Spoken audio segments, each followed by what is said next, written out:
Hello, and welcome to the Haunted Heart Podcast, your favorite spooky, creepy, scary radio show that's not on the radio. We ain't got no licensing. No, we do not. Although that would be interesting, wouldn't it? It would be. But not us, not today. Today it's just you and I, and we are here in my apartment. As always. Enjoying a great pizza. Yes. Pretty we delicious. had the Haunted Heart special.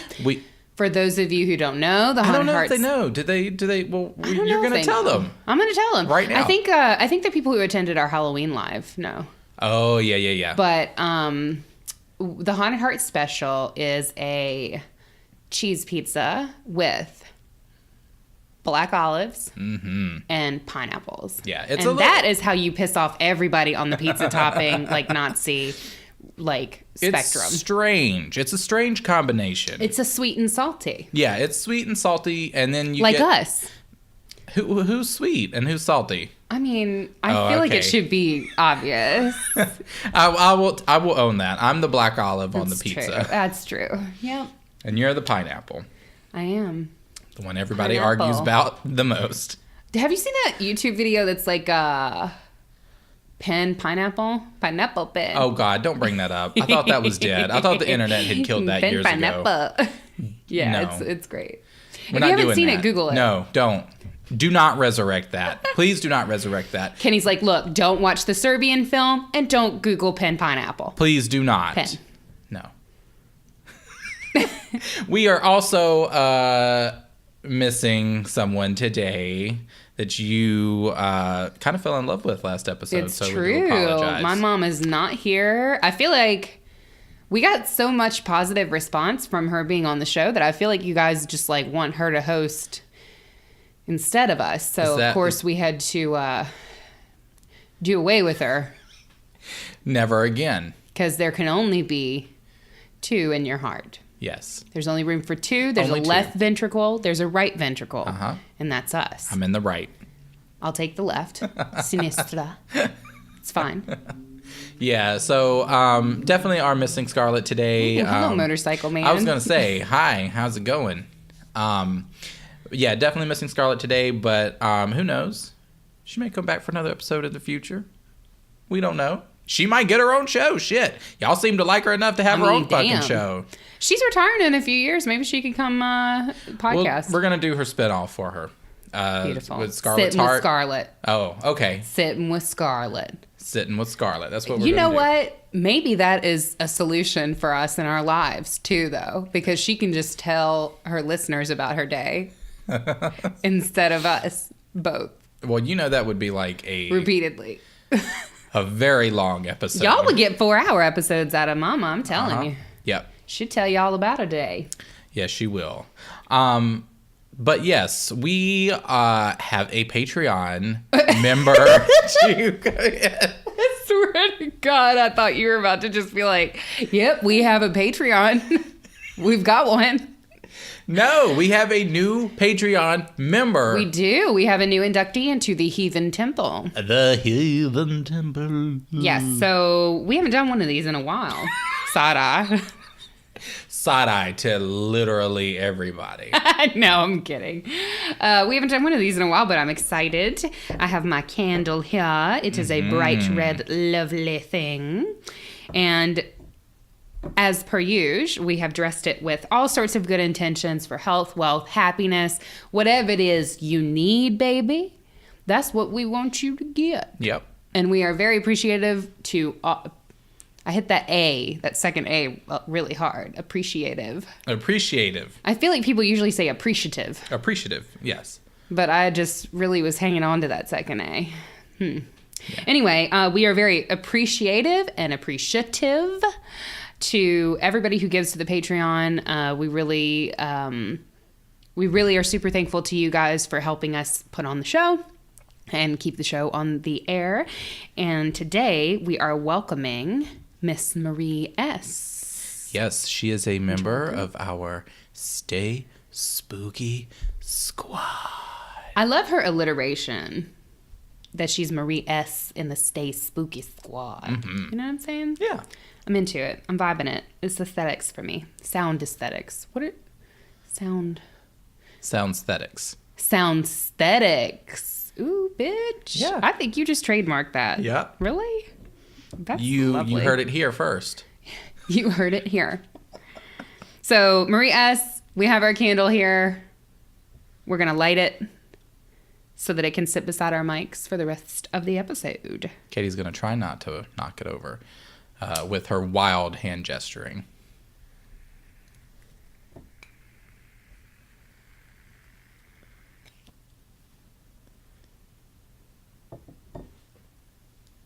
And you are lit, my girl.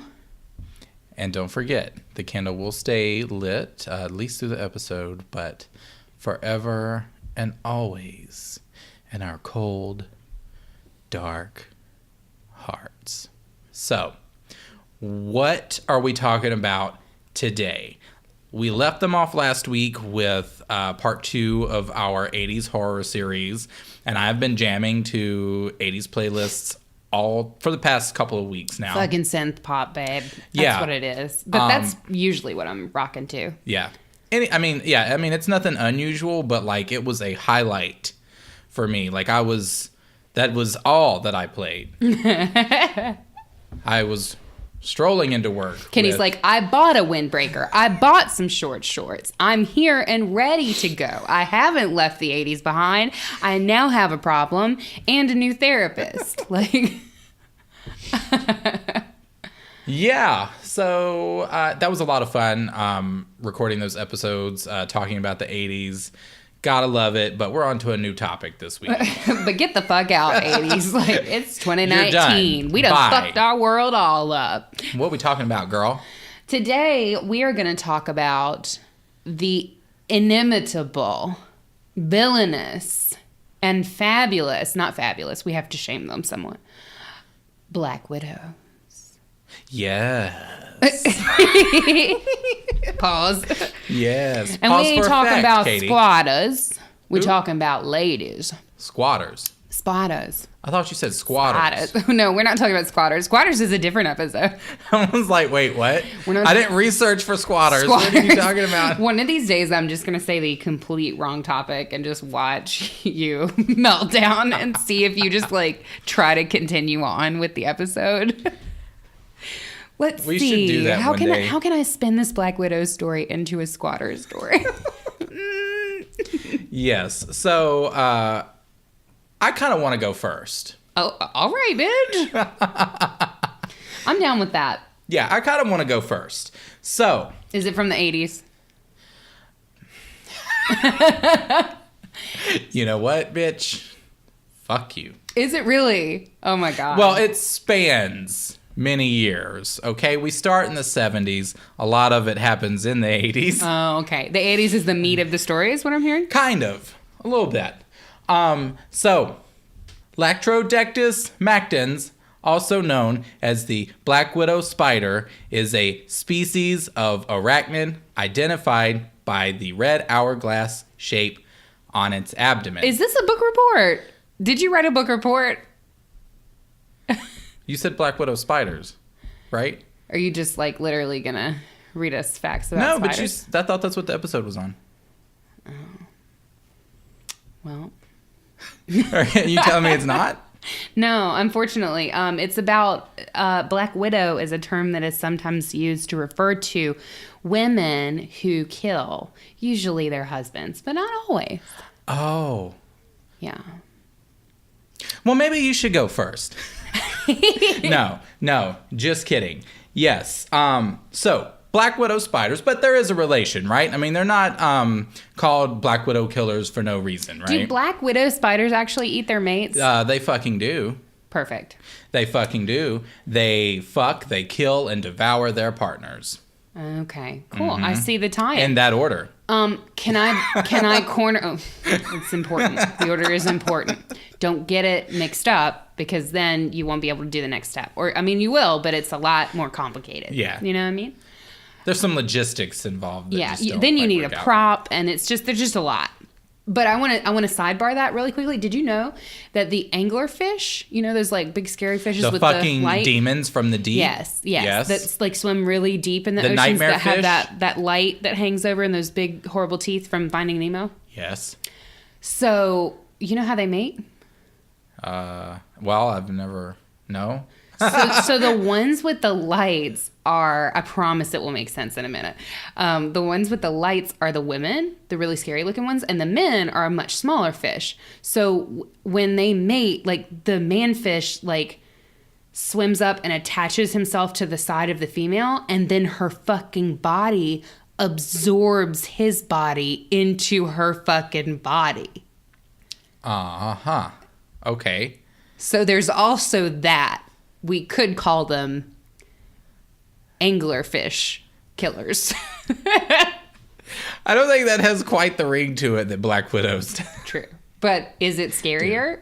Yes. Is it like markedly less sexy? Yes. I think that's a different story. That's a different It's story. a different girl? Yeah, that's a different girl. I think that's like maybe that teeters on the edge of cannibalism. Maybe. Well, she doesn't eat him. She just kind of absorbs him. Is there a difference? I mean, you never know when cannibalism is going to pop up. That is true, especially on this podcast. Show. So yes, according to the internet's foremost center on all things factual, Google, a Black Widow killer, as you said, is described as someone who murders those close to them. Their motives are mostly financial, and most of the time, it's usually there's some sort of romantic involvement. Okay. Yeah. So Okay. I've got a case on Linda Calvey, who is known as Britain's Black Widow. Okay. So I'm going to take you back to the 70s. You've got Linda Calvey, and she loved herself some bad boys. I respect it. She loved her. Somebody that was just rough and tough and knew how to beat somebody the fuck up. Including her? No, actually. Okay, good. You know what? Respect it. Respect No, it. actually.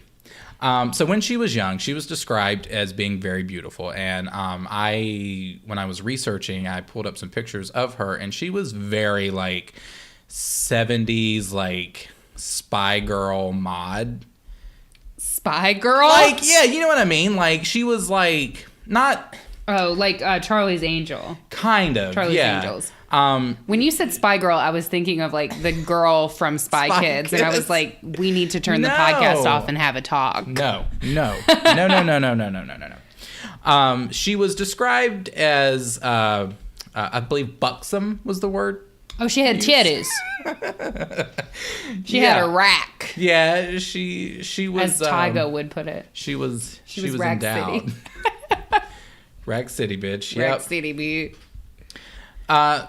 So she was kind of naturally predispositioned to be like on that mob wife level, right?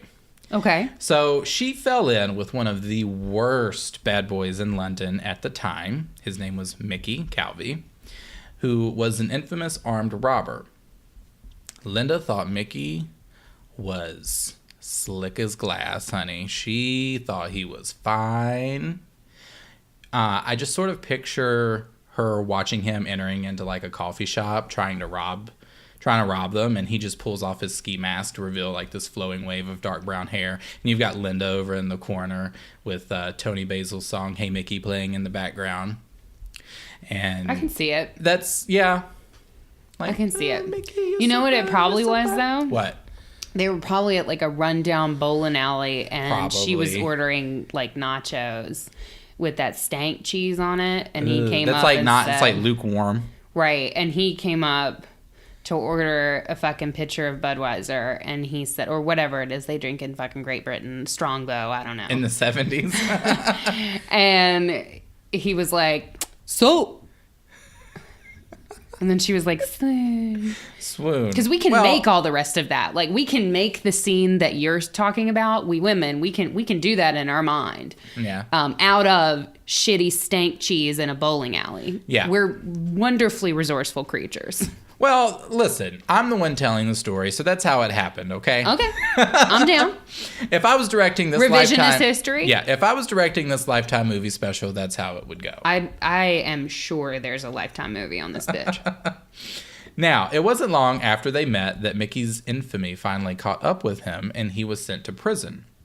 And apparently this was the sign Linda needed to marry this gentleman. Oh, she married him after he went to prison. Yeah. Okay. Yeah, so they married in prison while he was in handcuffs.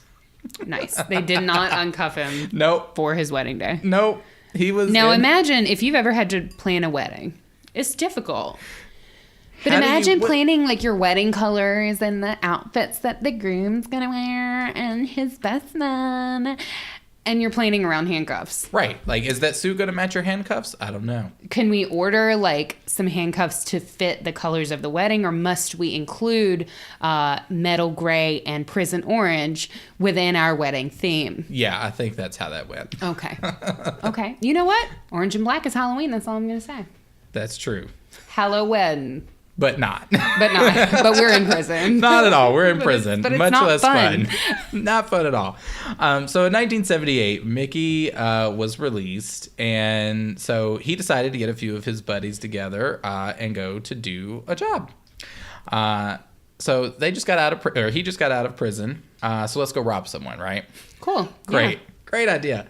What they didn't know was that Scotland Yard had been tailing him, and they ended up ambushing Mickey and his associates. Mickey turned to face the police while holding a shotgun. The police shot first, and that was the end of Mickey. Ooh, shit. So you said that he was like a real bad gangster, like a bad boy badass, but he seems like he was just really dumb. I mean, was he a big deal, or aren't was they he just all, stupid? though? Like, let's be real. I see the point. Let's be real. So with her husband dead, and that's the whole point behind this lady, is that everybody that she's been with is either dead or in prison. So with her husband dead, the East End criminals rallied to support her and be there for her and her vagina in their time of need. Oh, okay. And this was spearheaded, I should say. This was mushroom headed by another infamous criminal by the name of Ronnie Cook. And Ronnie was bae, honey. Ronnie sounds like we went to high school with that motherfucker. Did. Like to her, he was bae. He showered her with all types of love and affection, money, honey, fur coats, trips, jewelry, literally anything and everything she could want, Daddy provided. Okay. He was a provider. But this all goes south, and history is doomed to repeat itself when Ronnie gets slapped with 16 years for armed robbery. God damn it. See, that's what I'm saying. Like, you can spoil your woman and give her all kinds of, what'd you say, coats, jewels, shit like that. Mm-hmm. You know what I'm saying? And just don't go to prison. Like, let's just keep that going. Like, that part, let's just keep it going. You know what I mean? Get you a good job. Be an accountant. Yeah. Do something good. Don't podcast. No, not at all.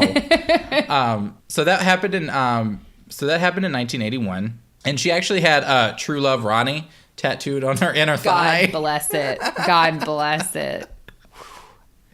So, like I said, we already established that Ronnie was a provider. So he hired one of his associates by the name of Brian Thorogood to look after her, and Brian took that to mean, "Please fall into my wife's pussy." God damn it. Okay. So this Brian guy... That is some trifling shit. Right, for real. So this Brian... You broke the bro code, Brian. He really did. But, I mean, let's be real. Like, you're in there for 16 years and you're going to hire a man to watch your wife? My ass would never have done that. I mean, don't hire a woman because sometimes we'd do it better than you do. I mean, at that point, I would just call it quits. Just break up? Yeah. Well. Listen, do what you want to do. It's only 16 years. Maybe they got conjugal visits. Possibly. Maybe they got to banging out with a god. Well, honey, she was banging it out with Mr. Thorogood. Damn, girl. He fell madly in love with her. How do you think he felt about the true love Ronnie and her thigh tap? Like, every time he was about to hit it, like, Ronnie was just there, like... Well, I don't know. Apparently, she was very conniving and persuasive, and would tell him, like, oh, get a name change. Like what? Oh, he'll never know. Like, because he was worried. He was like, he worked for this guy, right? Mm. So he was, like, a little bit concerned, as you should be. So, but she played it off like, oh, he's got 16 years. He's never going to find out. Like, he's in prison. Okay. Yeah. I mean, he would in 16 years, though. That's not never. Okay. So, and this Brian guy actually had a wife. Left her, moved in with Linda, and the two began a relationship and decided that it was a great idea to take over Ronnie's criminal business together. You know what? I know Ronnie a criminal, but I feel bad for him. Ronnie's kind of... No, Ronnie... I'm upset. Yeah. So, yeah. You a real one, Ronnie. That's kind of the point. So, now, all this time spent with these criminals wasn't for naught. She was learning from them. Okay. She didn't want to just be the wife. She kind of wanted to be a criminal as well, sort of be her own boss, right? And...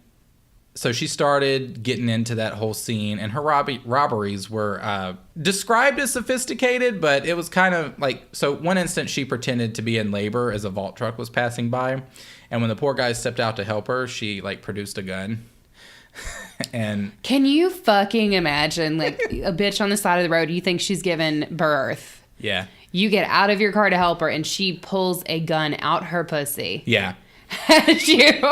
Oh my God. I was kind of like... You can have whatever's in this truck. I don't need this job. This shit ends today. I was kind of like, oh, okay.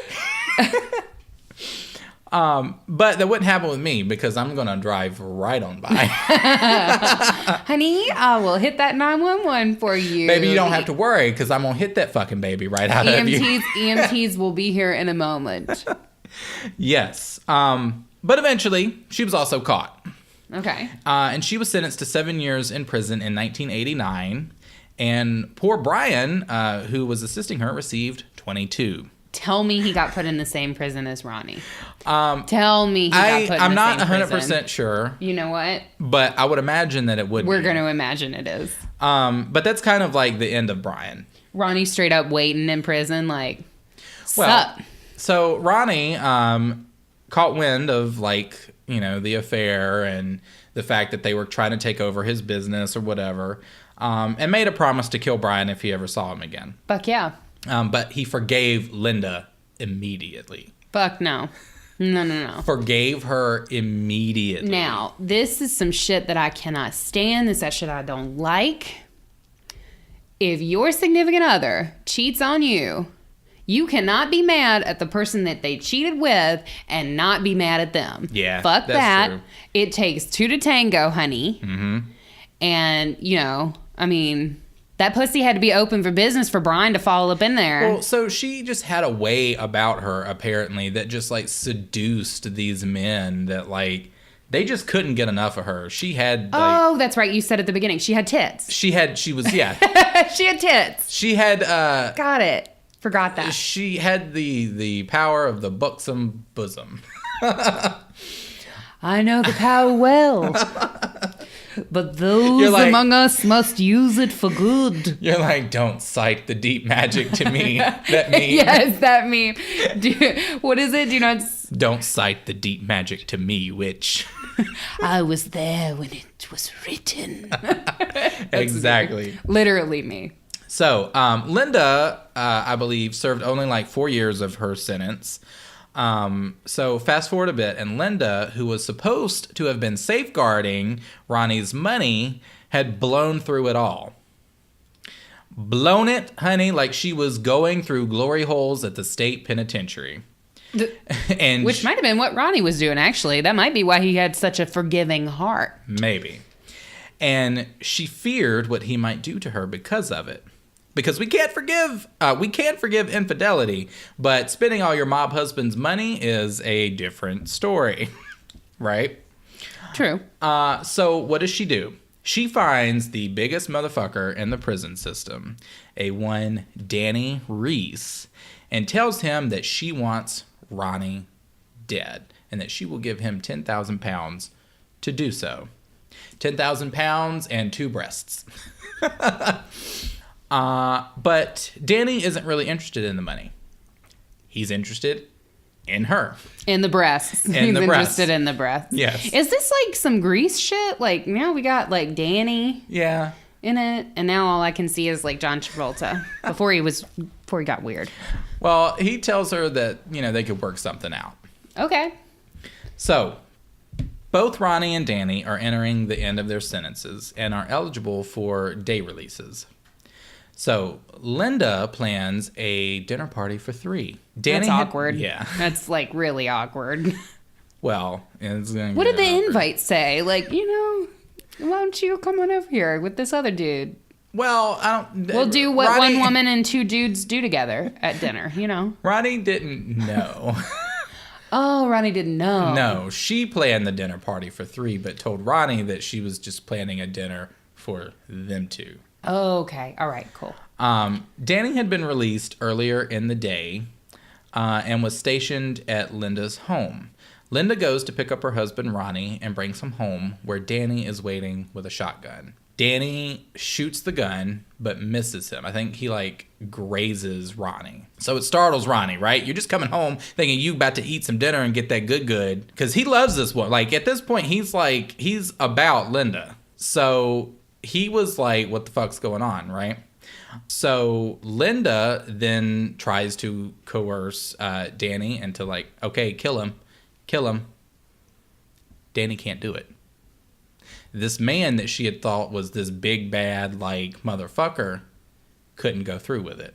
So Linda takes the gun, forces Ronnie to kneel, and as he pleads for his life, she shoots him in the head. Directly in the head. Right in the face, literally obliterating him. Damn, true love Ronnie. Mm-hmm. Why do you sound so in awe of her right now? I need you to just check yourself.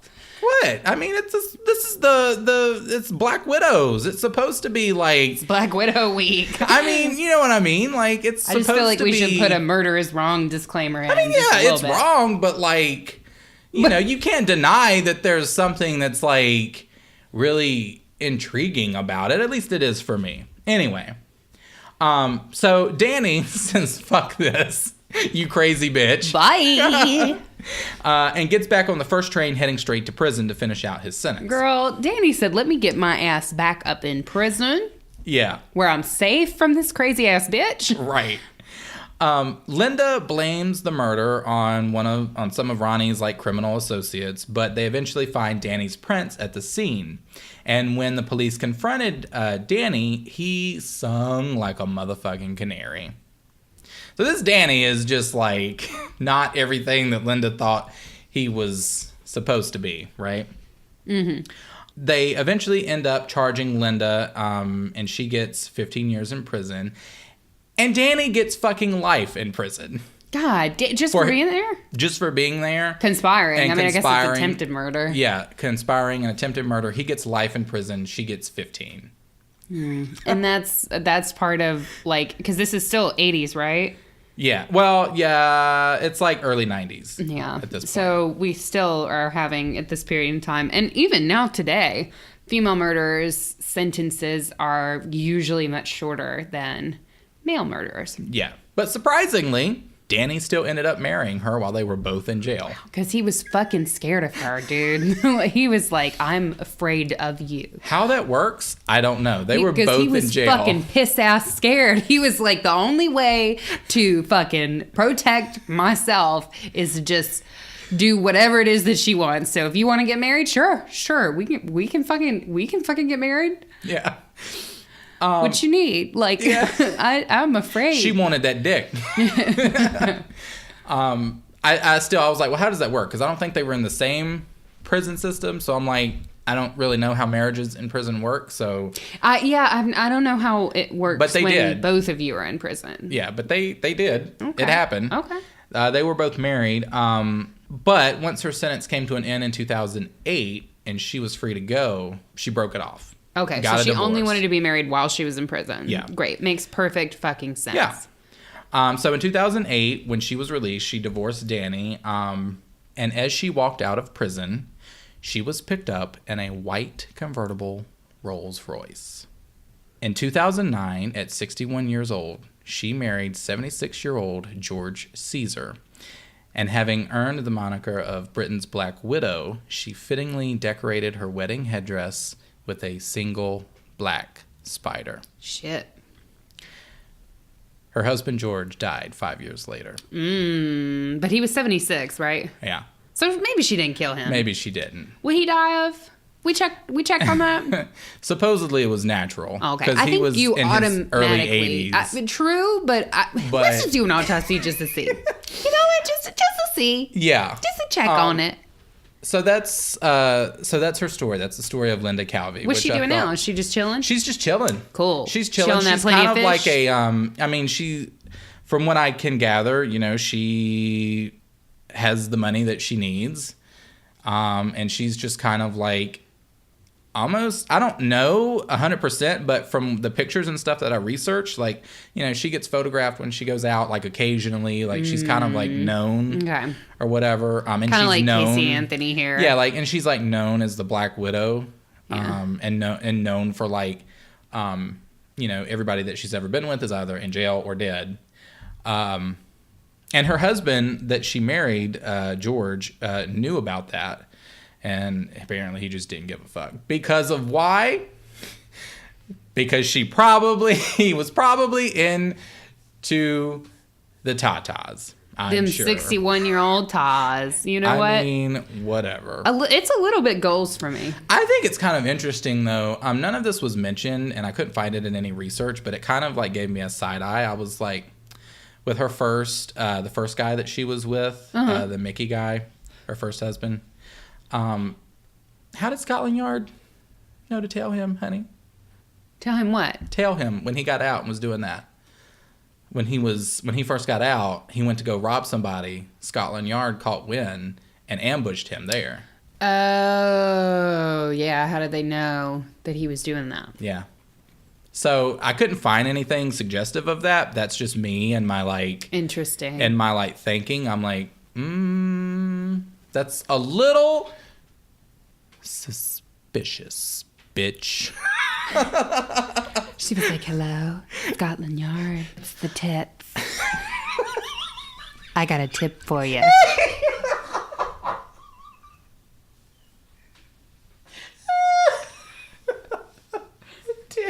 That was her code name. Honey, she was probably fucking from somebody from Scotland Yard, too. There's no telling who she was with. Maybe. I feel like Scotland Yard is like smoke and hot. Like, I just feel like it's a whole... I know I'm wrong, but in my mind, it's just an army of James McAvoys. Yeah. Like, and I know it's not right. True. That's not true. So, yeah, that's my case. Bunch of portly motherfuckers toting turkey legs. But you know what? That's fine. That's a fantasy, too. That's a different one. Sure is. I'm still not mad at it. Listen, Linda. See, I made it the whole time. What drew me to that case was the fact that she put the Black Widow... Like, the article that I read mentioned that she placed the Black Widow spider on her headdress as her fascinator. And I was like, that's my bitch. I'm covering. Bitch has a hairpiece. Bitch has a fascinator. Some flair. She had some flair. I think that's what it is. I think going back to like that whole, like when you were questioning my sanity about like why I seemed so in awe, she's just seemed to have flair about her. And I can respect that in many different forms. Do I condone it? No, I don't condone what she did. But if you're going to be a Black Widow, put a fucking Black Widow in your wedding headpiece. That's all I'm saying. Okay. I'm down. So, yeah. I feel like quite a few of the listeners of this show had spiders in their wedding. I put money on that. Oh, yeah. You know what I mean? Yeah. We got a bunch of spooky bitches up on here. Mm-hmm. We do. Hopefully none of them killing their husbands, though. Just divorce them, sugar. Just divorce him. Yeah. Okay. Well, so I, too, am covering a Black Widow. What? On our Black Widow's case? You're covering a Black Widow? Shocking. Groundbreaking. Remember that? Florals in spring. Groundbreaking. No, I have to say that because the things that you talked about at the top of the show, the qualities of Black Widows, that they usually kill those close to them. They're usually financially motivated. Usually there's a romantic component. This bitch don't fit none of them. Great. But she's still a very infamous Black Widow. Oh, okay. They legit call her that. So I'm taking you a little further back. Oh, okay. Than the 1980s. I'm going to take you to the early 1900s. The early 1900s. All right. Early 1900s. So we've got our fucking cage skirts on and right? No. I think there were like. Were there cage like? skirts. No, I don't think know. royalty, maybe. Well, We had hats. We had great hats. I'm sure there was a hat of some kind. We've got great hats of some going on. form, fashion, or design. Yeah. No, and we're going to make sure you pack your sunscreen because we're going to l'Italia. Oh, okay. All right. Yes. As the wave of disappointment just washes over my tone of voice. Kenny hates the sun or anywhere bright or anywhere warm or anywhere lively. That's it. You could say, I'm like a Black Widow. Maybe. I don't know if they seem to be fine with sun. They've got very large abdomens. There was one that lived at my mom's. Very large abdomens, a big booty, some tattoos. Yeah. Okay, so Italy, early 1900s. Leonarda Cianciulli is born in Montella. And while she was still a young girl, there's not a lot of details on her life because it was the early 1900s and it was in Italy. And so we don't have a lot of records about what her childhood was like, but from everything we know, it doesn't seem like it was a very happy one. While she was still a very young girl, she attempted suicide twice. Yes, so something was going on. In 1917, she married a registry office clerk named Raphael Pansardi. And her parents did not approve of that marriage because they had planned to marry her to another man. It was like an arranged marriage type situation. A much richer man, I'm assuming. Maybe, but it also may have just been because in that time period in that particular region, like marriage was kind of a benefit for your parents. So like your parents would arrange to marry you to somebody, maybe not because he was richer and he would provide for you better, but because he promised them 2 more goats than the other guy did. Right. So richer. Yeah. Richer, but for them, not for her. I don't think they were thinking of like her. So she said, fuck that. I'm going to marry this clerk, which is fine. Yeah. That's cool. And the couple shortly thereafter moved to Pansardi's native town, Lauria. But before they left, Leonarda claimed that her mother cursed them. I love a good curse. Yes. So they move in 1921, and then Leonarda is sentenced to fraud and imprisoned in 1927. Oh, wow. Yeah. So it didn't go well from Jump Street. So when she was released, they moved to Lacedonia. In Lacedonia, their home was destroyed by an earthquake in 1930. God damn. So they moved again, this time to Correggio. I believe I would be calling up my mother. I mean, bitch. Listen. Look, can you just curse be gone this whole damn thing? Because it's been a minute. Like. Yeah, I'd be calling my mom up. Mom? And just give her the fucking evil eye. Look here. Over the phone. Wait, they didn't have phones, did they? Maybe they did. I don't know. I don't know. At the very least, curse her back. Shit. She probably didn't have great service if she did because of the curse. True. So in Correggio, Leonarda opened up a small shop. And she was very popular and well respected in the neighborhood. What was she selling? Just, I think odds and ends and like just wares, kind of like a general store. Wares. Which is wares. Housewares, homewares, kitchenwares, just wares. Just wares. That's what the store was called, actually. Just wares. Just wares. Can't find what you need here or there. Come down to just wares. There you go. You got it. Such a bright young mind. You didn't know I used to write jingles?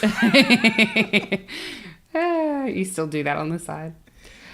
All right, well, I'm glad we got those laughs in because now we have to talk about how Leonarda had 17 pregnancies during her marriage, but lost 3 of the children to miscarriage and 10 more died in their youth. Oh, well, see, so that was a roller coaster of a sentence because she said she had, 17 kids? 17 pregnancies. 17 pregnancies. So I was like, fuck, that's a lot of kids. And then I was like, and then it whittled down real quick, didn't it? But then you said, only, 3. And I'm like, okay, 3 out of 17. Not terrible. I mean, if you think about it at the time, like if you had 17 kids, like I'm sure I'm sure rates like that were high. So I mean, out of 17 and only 3, probably not that bad. But then you said, but then 10 of them died as children. Other 10 died. So we got 4 left. If anybody is doing the math. All right. So see, I would be eyeing my mother at every funeral. True. I'd just be looking at her, just staring at her down, like. With finger right in the air. So, understandably, Leonarda became very protective of the 4 surviving children. And her fears were not only fueled by the fact that her mom had cursed her, but also by the fact that she had seen a fortune teller sometime earlier who said that she would marry and have children, but that all of the children would die young. And another Romani who she had received a palm reading from told her, quote, "In your right hand I see prison, in your left a criminal asylum." Shit. So she didn't make a good impression. Fuck. You should have tipped her more, and then maybe your shit would have been more positive. 20%. 100%. 20%, 100%. Okay. 20% of the tip, 100% of the time. Yes. So, Leonarda becomes very, very, very protective over the 4 surviving children. I can kind of understand that because it don't sound like a lot has been going right for her.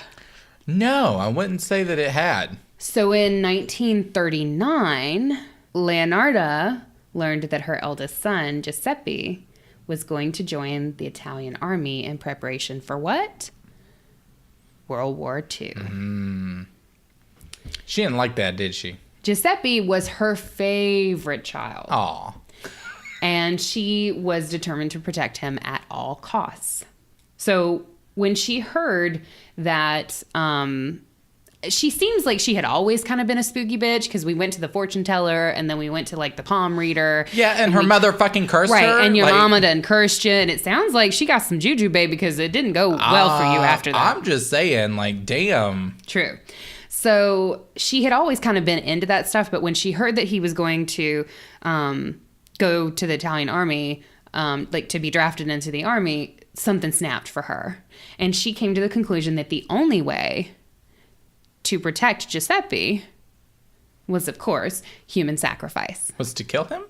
No. Oh. Human sacrifice. Oh.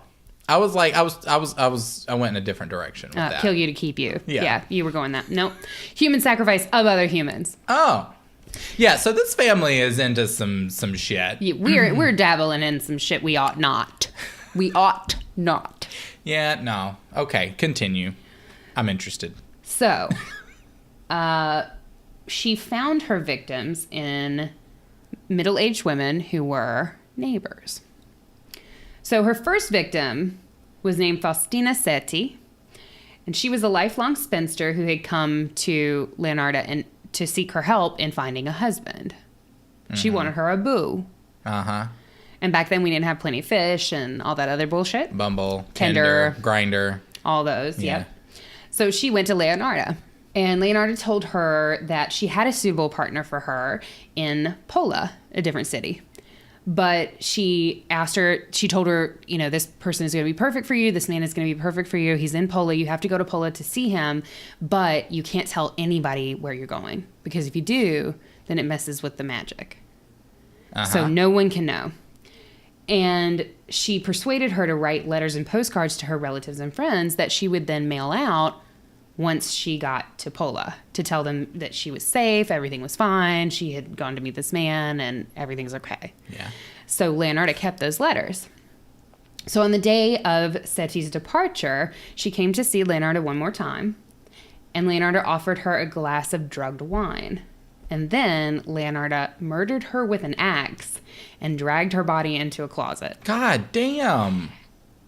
In the closet, Leonarda cut Seti's body into 9 parts and gathered the blood into a basin. Whoa. What kind of a closet? What kind of a walk-in honey, closet? I guess it was a walk-in. I need to know what kind of a walk-in you had, honey, because it sounds like you had plenty of room. Sweetie, we need to get you on some cribs. Talk about a walk-in. Shit. Okay. Doesn't sound cursed to me. No, it doesn't. Yeah, I guess the curse just didn't take, it didn't take effect on closets. Just, all of your children. She had great walk-in closets, but a horrible fucking life. Yes. God, isn't that always familiar. The way? Except I don't have walk-in closets. So, Leonarda, yes, dismembers the body and cuts it into 9 different parts, gathers the blood into a basin, and then she actually described what happened next in her official statement. Oh. After she was caught. She said, quote, "I threw the pieces into a pot, added 7 kilos of caustic soda, which I had bought to make soap, and then stirred the mixture until the pieces dissolved into a thick, dark mush that I poured into several buckets and emptied in a nearby septic tank. Ugh. As for the blood in the basin, I waited until it had coagulated, dried it in the oven, ground it, and mixed it with flour, sugar, chocolate, milk, and eggs, as well as a bit of margarine, kneading all the ingredients together. I made lots of crunchy tea cakes and served them to the ladies who came to visit. Though Giuseppe and I also ate them." Yeah. Listen. First of all, does Giuseppe know? Is he in on this? No. Okay. So what was the purpose? Honest opinion, debatable. So what was the purpose of these tea cakes? I guess it was part of her mentality that she had to, because she's killing this woman for blood sacrifice, for human sacrifice to keep Giuseppe safe. So maybe part of that mentality is, well, you have to ingest the blood. I don't know, girl, she crazy. All right. We're on a whole other level of witch here. But how about we see that on the Great British Baking Show? How about that? How about a blood flour crunchy tea cake challenge? What's bad about that is that I just picture me. I would have no clue. I would be eating all of the fucking tea cakes. I bet you Paul Hollywood would be too. He'd be like, I love it. You get me over there and I'm just like... And then she's just like side-eyeing me. There's like a candle lit somewhere and she's sipping on her fucking tea. She's like, it's like you're describing our future. Oh, yeah. Yeah. So, also, as I stated at the beginning of this episode, you never know where cannibalism will show up. Well, damn, if that ain't the fucking truth. Foreshadowing. I didn't even catch that. Uh-huh. See, I was slick. I was sly. Look like glass, honey. Mm-hmm. Like Danny or whoever that man was. Yeah. That was the slick one. I don't know. So, some sources say that Leonarda also apparently received Seti's life savings, which was about 30,000 lire, as payment for her services. So there's where we're seeing potentially a financial motive for that. Now, I believe this first murder was truly because something had snapped in this bitch's brain and she thought that she was protecting her son, because that was like a huge motivator for her. But once we get that 30,000 lira, I kind of feel like she's like, oh, maybe we could get paid. She's like, if I won't do this, honey, that's what makes some money. Yeah, I mean, let's get paid. So Leonarda's second victim was Francesca Suave. Suave. I'm probably pronouncing it wrong. Okay. Suave. Any relation to Rico? I thought you were going to go in the direction of like Schwab. The shampoo? Yeah. From, what was the name? Francesca? Francesca. Francesca. Heiress to the Walmart Suave shampoo fortune. Is this technically besmirching? I don't think we should besmirch. Honey, I don't even know how to spell besmirch. It's true. So Francesca, very sweet girl by all accounts. Apparently she wasn't looking for a man. She was looking for a job. And Leonarda said that she had found a job for her at a school for girls in Piacenza, Italy. So like Seti, Francesca was persuaded to write postcards to be sent to her friends and family, but this time it was from Piacenza. So the postcards were saying, oh, I'm in Piacenza. I have a job at this school for girls. I'm doing great. Everything's fine, and blah, blah, blah, blah. That was the tone that she was supposed to write in. And again, Leonarda told her, if you tell anybody about, this opportunity, you have to keep it secret. Because if you tell anybody about it, that undoes the magic or whatever. So again, like the first victim, Francesca comes and visits with Leonarda before her departure, and she too was given drugged wine, and then she was killed with an axe, exactly like Faustina. Fuck. Yes. So this murder occurred September 5th of 1940, and Francesca's body was given the same treatment as Seti's, and Leonarda is said to have obtained 3,000 lira from Francesca in preparation for her trip to Piacenza. That unfortunately never happened. And then Leonarda, not satisfied enough, that happened September 5th. On September 30th, Leonarda claimed her third victim. Shit. Whose name was Virginia Cacioppo. Okay. So Virginia was a former soprano that apparently was she wasn't famous, but apparently she was really, really good. Like she had sung at this place called La Scala. And I don't know what it is, but okay. I think it was important. It was important. Okay. She sang. Yeah. If you sing soprano and you know what La Scala is, email us at thehauntedheartpodcast@gmail.com. Uh-huh.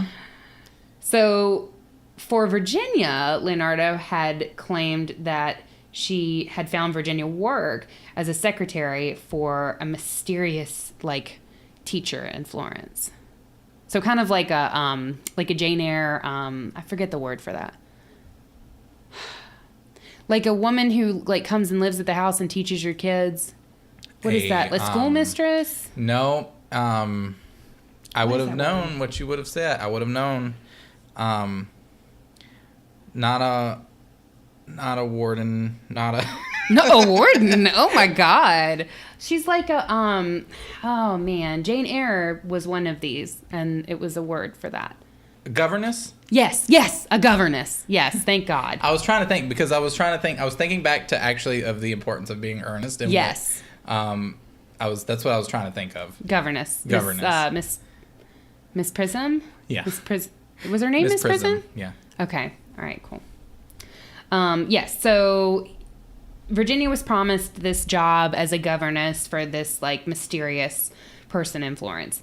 And just like the two other women, she was told if you tell anybody about it, the opportunity is going to disappear and blah, blah, blah, and it's going to undo all the magic. And Virginia agreed. And I don't know if we wrote postcards on this one. I think she said fuck it with the postcards. She didn't even bother with that shit because she hadn't been caught yet. She probably forgot to send out a couple of postcards from the other two. And probably. She was fuck it. I'll just scratch the name out and just rewrite Virginia and it'll be fine, right? Okay.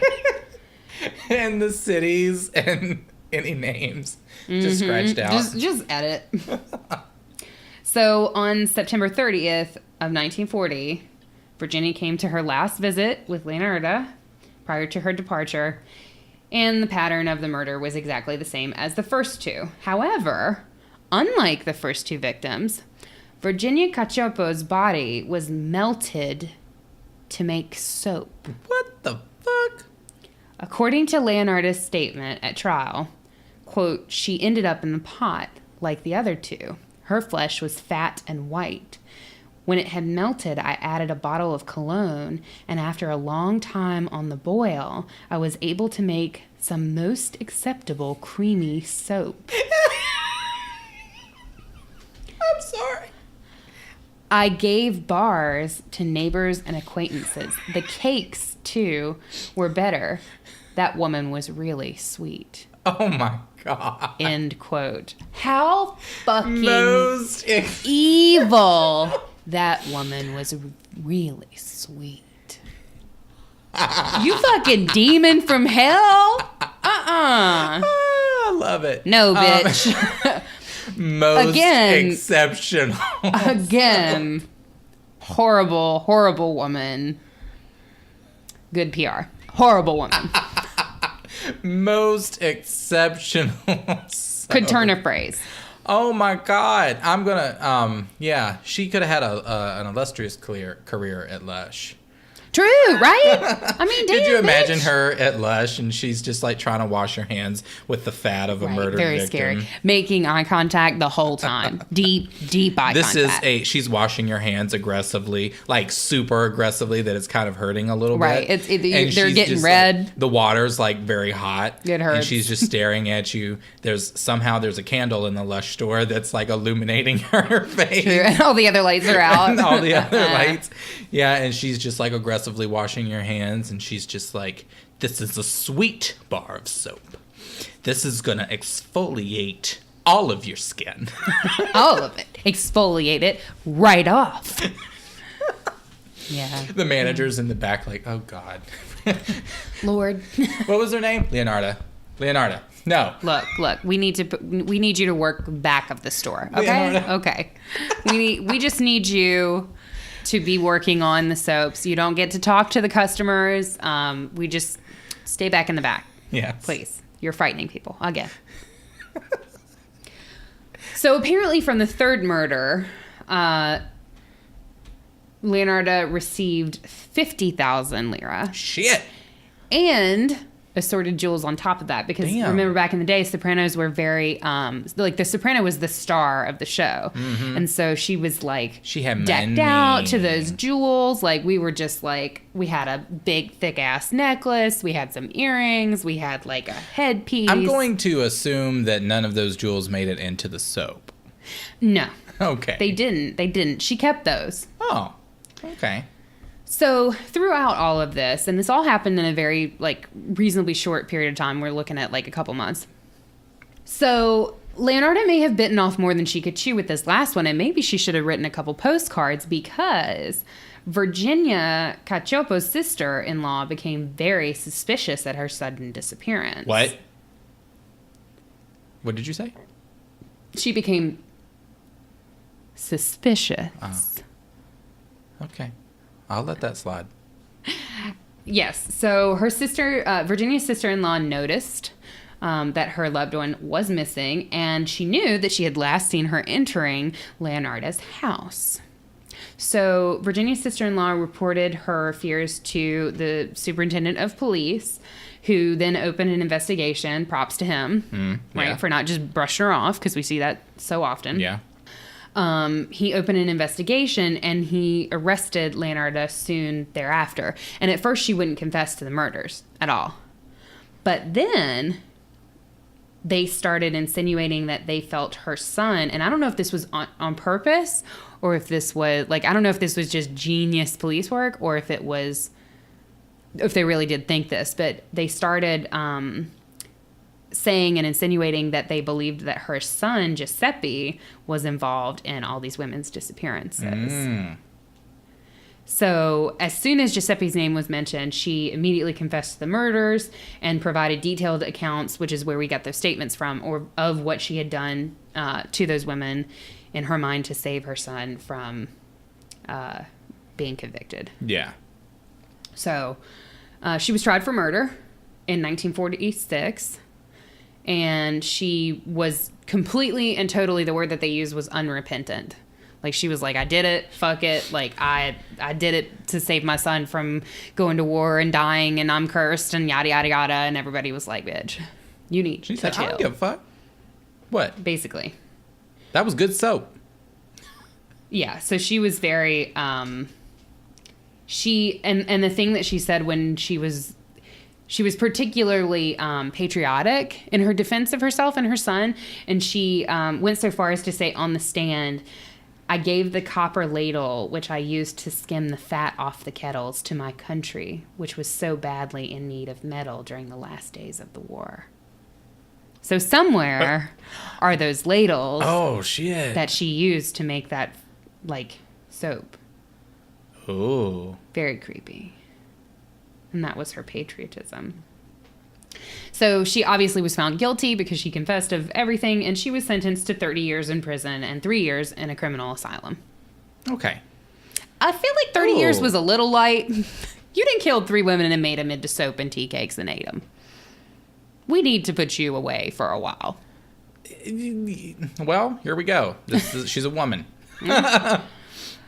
Unfortunately, we didn't have to worry about her getting out of prison because Leonarda died of cerebral apoplexy in the Women's Criminal Asylum in Pazzuli on October 15th, 1970. And then somewhere we have the fortune teller lady who is like foretold her death.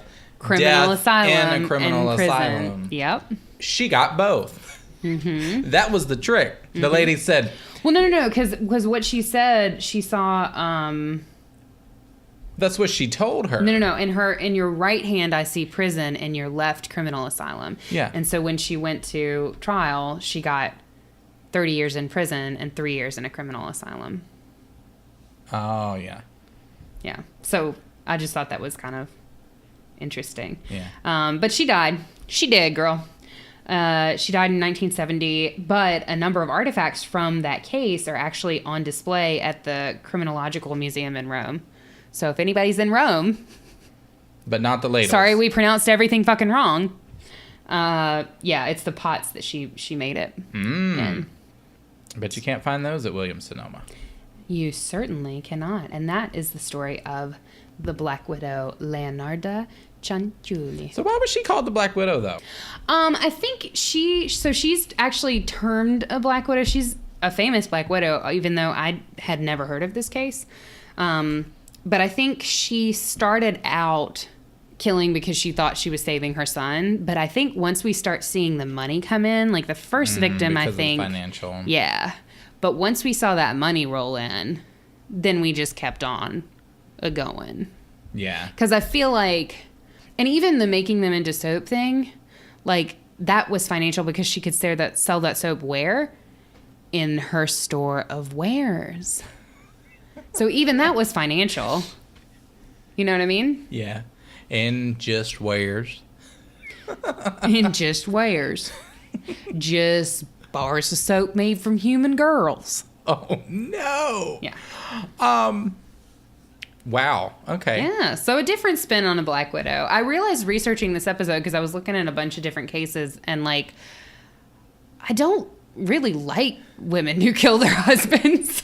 You're the one, and see the gag is, folks. She's the one who recommended this episode. She said, "Hey, let's do an episode on Black Widows." And the next thing you know, she's sending me a fucking message, or she's calling me, and she's like, "Well, I just don't really like Black Widows." And I'm like, "So why the fuck did you suggest the episode?" I forgot that I hate, like, that's one of my things in murders is I just don't really like when husband and wife kill each other, or. I don't know. It's not that I don't want to be insensitive and say that it's boring to me. Is there a particular type of murder you do like, Katie? No. I don't know. It's just so, I don't know. It's just so tedious. Like, I almost feel like I understand it so well because I don't know. I just feel like it's just, those people disgust me in a way that I don't want to talk about them even, because to me, I find them so despicable, because it's just like, okay, if you can't be in a relationship with somebody and you really fucking hate them that much, then just leave. Just leave. Literally just leave. And, like, I don't know. It just bugs me. It's a pet peeve. It's on my no list. It's on my hard no list, apparently. Okay. I mean, I'm kind of, I believe I fall a little bit more on the opposite side of that spectrum. Like I said, it just goes back to that, like, I like, if you're going to be a killer, at least have some flair. True. Like, if you're going to do it, I don't condone you. But, like, honey, at least have a good name. Yeah. There are a lot of Black Widows with really good names, like your lady being the Black Widow of Britain. And then there's one that I didn't cover that I actually really love. But she was covered pretty well on last podcast on the left. So definitely listen to their episode that covers her. But the Polish prognosticator. Ladies and gentlemen, welcome to the stage. The Polish prognosticator. Yeah. No, she was pretty funny. She was like this Polish lady who literally would run around her town and be like, I see that you're going to die. And then the next fucking, like, she would have been... in about 30 years. No, but she would have been, like, arsenic poisoning that person, like, the whole time. Or she would just give him a really big dose and kill him all at once. And she killed, like, a shitload of people. Like, she killed way too many people. But she would literally go around town and be like, I see death in your future. And then that motherfucker would die 3 days later. And they were like... oh, this bitch has powers. And I was like, no, she's fucking poisoning people. The only power... death in your future. No shit, bitch. Only power she's got is fucking rat poisoning, girl. Check on her. So, my gosh. I feel like we have to do an episode on her eventually. She's great. She's incredible. She's sweet. Really sweet. Horrible. I feel like the next time somebody's like, oh yeah, have you met Caitlin? She's just so sweet. I'm going to be like, the fuck did you say to me? Oh no. I get a text message and you're just like, Kenny, this bitch just called me sweet. Mm-hmm. Yeah, no. Well, that was fun. Yeah. That went a lot better than what I thought it was going to. Yeah, it worked out.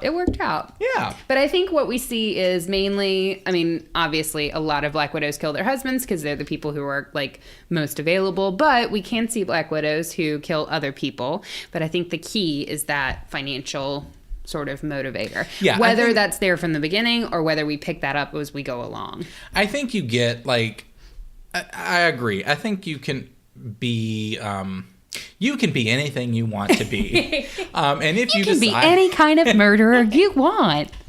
No, but I think that what really makes a Black Widow is essentially you are killing or taking and you're gaining something. You know what I mean? Like, we relate relationships to it because, you know, the Black Widow kills its mate, they copulate, whatever. Right. So we add that into it, but essentially, like, if you boil it down past all of that... If you boil it down? I didn't mean to do that, but yes, if you boil it down... Oh, no. If you boil all the fat down... Does fat boil down? I don't know. It does. Oh. Yep. Okay. Glad you know that. If you boil it all down, though, like, it's essentially just murdering for some sort of gain. And I think it can go either way. Mm-hmm. So I, you know, provided the one half, you provided the other, just like the perfect relationship. As long as you don't fucking kill me.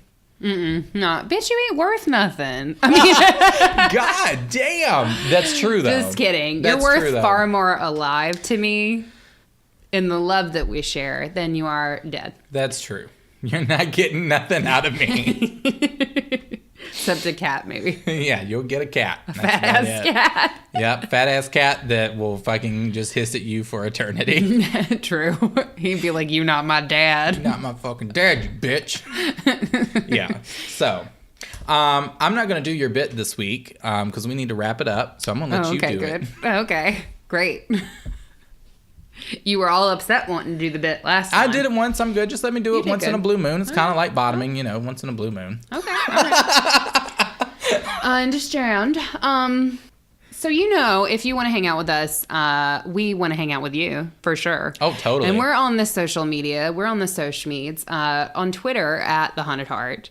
On Instagram at The Haunted Heart Podcast. And then on Facebook, if you search The Haunted Heart Podcast, you will find our Facebook group. It's really cool. I tell you guys every fucking week. The people who are on there are way cooler than we are. It's really awesome how the group has grown. And we have a bunch of new people in the group too. So shout out to all y'all. Y'all cool as fuck. She's not lying. Like, these people are fucking awesome. And, like, I love every single last one of them. They're all sort of, like, kind of spooky, creepy, weird in their own, like, way, but it's which I also love. a lot of, like, funny memes and shit. Like, we don't keep it, like, it's not going to depress you. Like, it's a lot of, like, funny memes and shit. Oh, yeah, and totally. like chill out stuff. So like if you're not the biggest horror, because I feel like some people can sometimes be a little bit intimidated, and if you're not the biggest horror movie buff, or if you don't know all the true crime or whatever, like it's still a safe space for you, fine. baby. We're an accepting culture. Mm-hmm. It's okay Yeah. if you want to wear pink every once in a while. It's fine. You ain't got to be like Miss Goth. You can be pastel goth. You can be whatever you want. You can be whatever murderer you want. No. So No. If you... You're not allowed to join if you're a murderer. If you make soaps from human flesh, I'm sorry, but we can't have you We in the will group. respectfully decline. But send me your Etsy link. So, you may end up on an episode of the show. So, no, we have a standing pact that we will never cover anybody who commits a crime just to be on our fucking show, because I'm not trying to have that bullshit on us. I'm in as a shop spotlight. Yeah. Okay. All right. Yeah. So yes, join our Facebook group. It's really cool. It's a closed group, so you have to request to join, but then either us or one of our Murder Mod Squad ladies will approve you, and then you can go on ahead and get spooky. And while you're there, like our Facebook page, because we post updates and shit there, and it's really cool. And we've kind of been like meeting folks on the page too, which is different for us. Yeah, that's been fun. Yeah, posting to social media just in general is kind of different for us. So yeah. And also, if you want to have your name given a shout out on the show and have your candle lit and be invoked, then you can head on over to our Patreon, girl. Yeah, girl. Get on over to patreon.com/thehauntedheart. We have a bunch of different tiers there. We release episodes early for Patreon tiers $25 and up. There's a really good listing of all the different tiers on the homepage. So if you go over there and check it out, you can join for as little as $1, boo. Mm-hmm. It ain't nothing but a thing. Mm-hmm. And every single dollar in the Patreon goes back into the show. So we're trying to grow. We're trying to put out that content for you. For you. Every week. So I think that wraps it up. I think that's the bit. I was a little rusty on my bit this week. Yeah, you were. Yeah, you were. Writes down an edit book. As I write down in my edit book. No, but seriously, guys, thanks so much for tuning in, listening to us talk about Black Widows this evening. Hell yeah. And if you feel something crawling on your skin at night, it might be an actual Black Widow here to bite you. You should call the hospital. For sure. Yeah. Seek transport. For sure. Yeah. Funny thing is, shit though, will rot off. Side note, well, no, it actually won't. Is that a brown recluse? Yeah. Brown recluse, your shit will rot off. Yeah. Funny thing is, though, is that Black Widow bites rarely kill. Really? Yeah, they really kill? They're not they're not lethal. Usually only to really small children or very, very old people. Huh. So. Oh, well, bring it on, It's very bitch. annoying and it's very painful. Yeah. Like, you're going to experience extreme cramping, but you won't die. You know what? Likely. It's not that different than my once a month. So I'm just or saying. Extreme this cramping. podcast. All right, guys. You know what you have to do. Until next time. You have got to Stay spooky.